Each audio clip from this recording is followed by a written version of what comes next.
Today's reading begins in Exodus, chapter 15, starting in verse 19.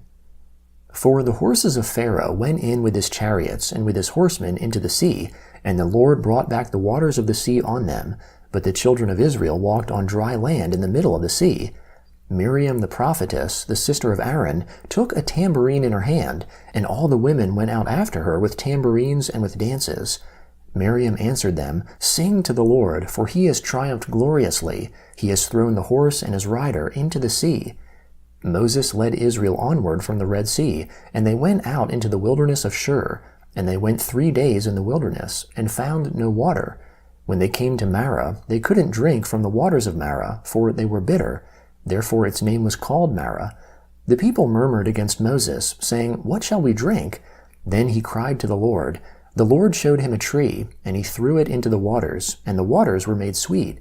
There he made a statute and an ordinance for them, and there he tested them. He said, If you will diligently listen to the Lord your God's voice, and will do that which is right in his eyes, and will pay attention to his commandments, and keep all his statutes, I will put none of the diseases on you which I have put on the Egyptians, for I am the Lord who heals you. They came to Elim, where there were 12 springs of water and 70 palm trees. They encamped there by the waters. They took their journey from Elim, and all the congregation of the children of Israel came to the wilderness of Sin, which is between Elim and Sinai, on the 15th day of the 2nd month after their departing out of the land of Egypt. The whole congregation of the children of Israel murmured against Moses and against Aaron in the wilderness.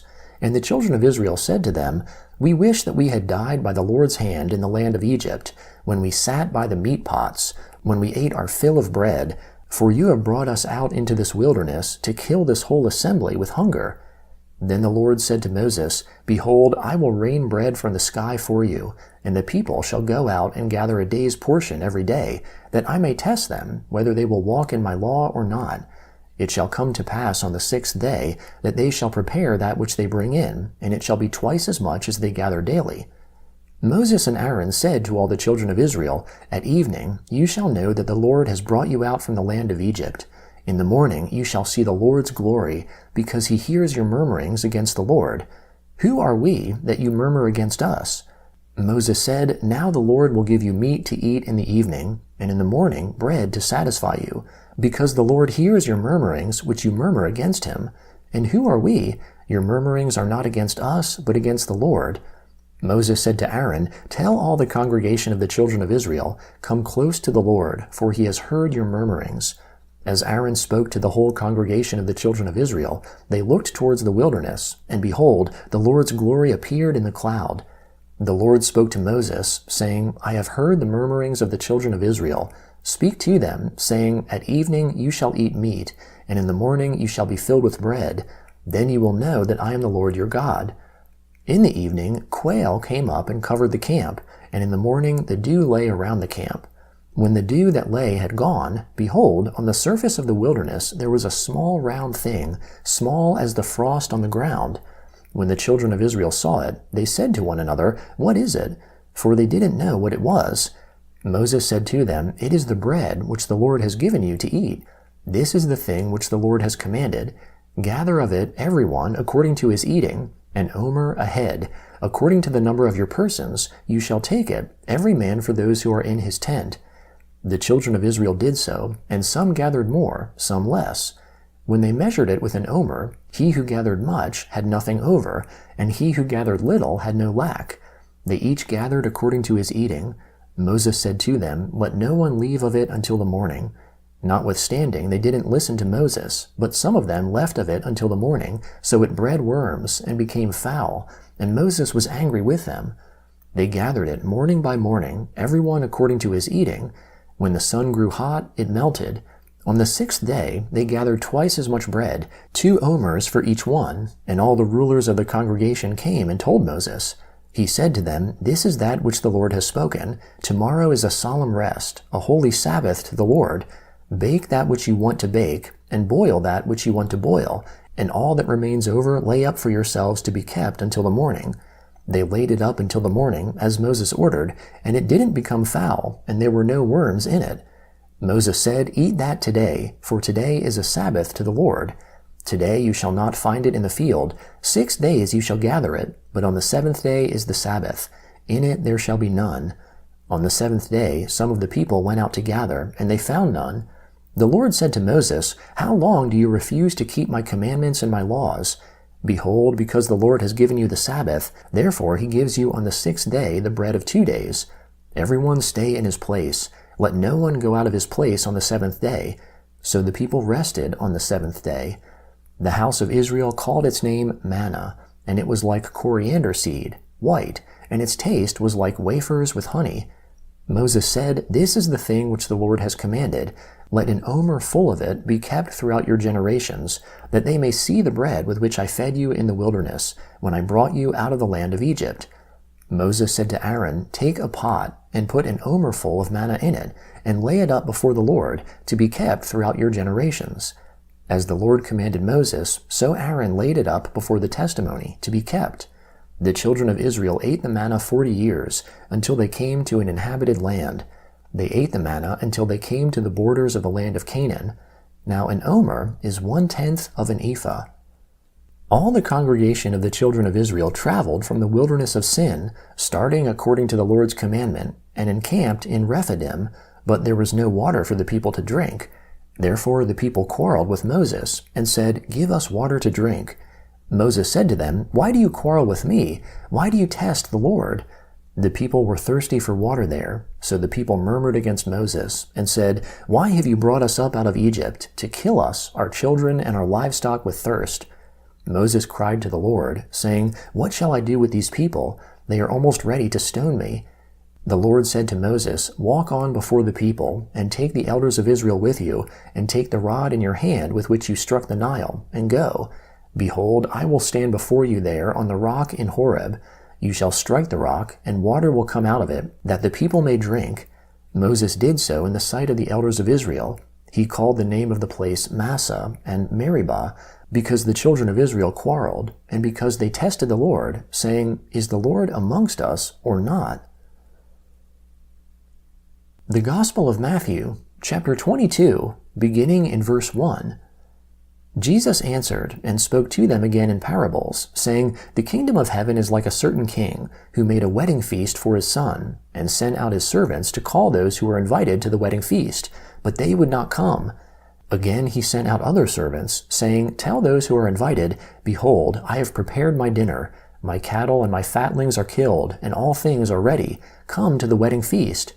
But they made light of it, and went their ways, one to his own farm, another to his merchandise, and the rest grabbed his servants, treated them shamefully, and killed them. When the king heard that, he was angry, and sent his armies, destroyed those murderers, and burned their city. Then he said to his servants, The wedding is ready, but those who were invited weren't worthy. Go therefore to the intersections of the highways, and as many as you may find, invite to the wedding feast. Those servants went out into the highways, and gathered together as many as they found, both bad and good. The wedding was filled with guests. But when the king came in to see the guests, he saw there a man who didn't have on wedding clothing. And he said to him, Friend, how did you come in here not wearing wedding clothing? He was speechless. Then the king said to the servants, Bind him hand and foot, take him away, and throw him into the outer darkness. That is where the weeping and grinding of teeth will be. For many are called, but few chosen. Then the Pharisees went and took counsel how they might entrap him in his talk. They sent their disciples to him, along with the Herodians, saying, Teacher, we know that you are honest, and teach the way of God in truth, no matter whom you teach, for you aren't partial to anyone. Tell us, therefore, what do you think? Is it lawful to pay taxes to Caesar or not? But Jesus perceived their wickedness, and said, Why do you test me, you hypocrites? Show me the tax money. They brought to him a denarius. He asked them, Whose is this image and inscription? They said to him, Caesar's. Then he said to them, Give therefore to Caesar the things that are Caesar's, and to God the things that are God's. When they heard it, they marveled, and left him and went away. On that day Sadducees, those who say that there is no resurrection, came to him. They asked him, saying, Teacher, Moses said, If a man dies, having no children, his brother shall marry his wife and raise up offspring for his brother. Now there were with us 7 brothers. The first married and died, and having no offspring, left his wife to his brother. In the same way, the second also, and the third, to the seventh. After them all, the woman died. In the resurrection, therefore, whose wife will she be of the seven? For they all had her. But Jesus answered them, You are mistaken, not knowing the Scriptures nor the power of God. For in the resurrection they neither marry nor are given in marriage, but are like God's angels in heaven. But concerning the resurrection of the dead, haven't you read that which was spoken to you by God, saying, I am the God of Abraham, and the God of Isaac, and the God of Jacob? God is not the God of the dead, but of the living. When the multitudes heard it, they were astonished at his teaching. Psalm 27, beginning in verse 1. The Lord is my light and my salvation. Whom shall I fear? The Lord is the strength of my life. Of whom shall I be afraid? When evildoers came at me to eat up my flesh, even my adversaries and my foes, they stumbled and fell. Though an army should encamp against me, my heart shall not fear. Though war should rise against me, even then I will be confident. One thing I have asked of the Lord, that I will seek after, that I may dwell in the Lord's house all the days of my life, to see the Lord's beauty and to inquire in his temple. For in the day of trouble he will keep me secretly in his pavilion. In the secret place of his tabernacle he will hide me. He will lift me up on a rock. Now my head will be lifted up above my enemies around me. I will offer sacrifices of joy in his tent. I will sing, yes, I will sing praises to the Lord. Proverbs chapter 6, beginning in verse 20. My son, keep your father's commandment, and don't forsake your mother's teaching. Bind them continually on your heart. Tie them around your neck. When you walk, it will lead you. When you sleep, it will watch over you. When you awake, it will talk with you. For the commandment is a lamp, and the law is light. Reproofs of instruction are the way of life, to keep you from the immoral woman, from the flattery of the wayward wife's tongue. Don't lust after her beauty in your heart, neither let her captivate you with her eyelids. For a prostitute reduces you to a piece of bread. The adulteress hunts for your precious life.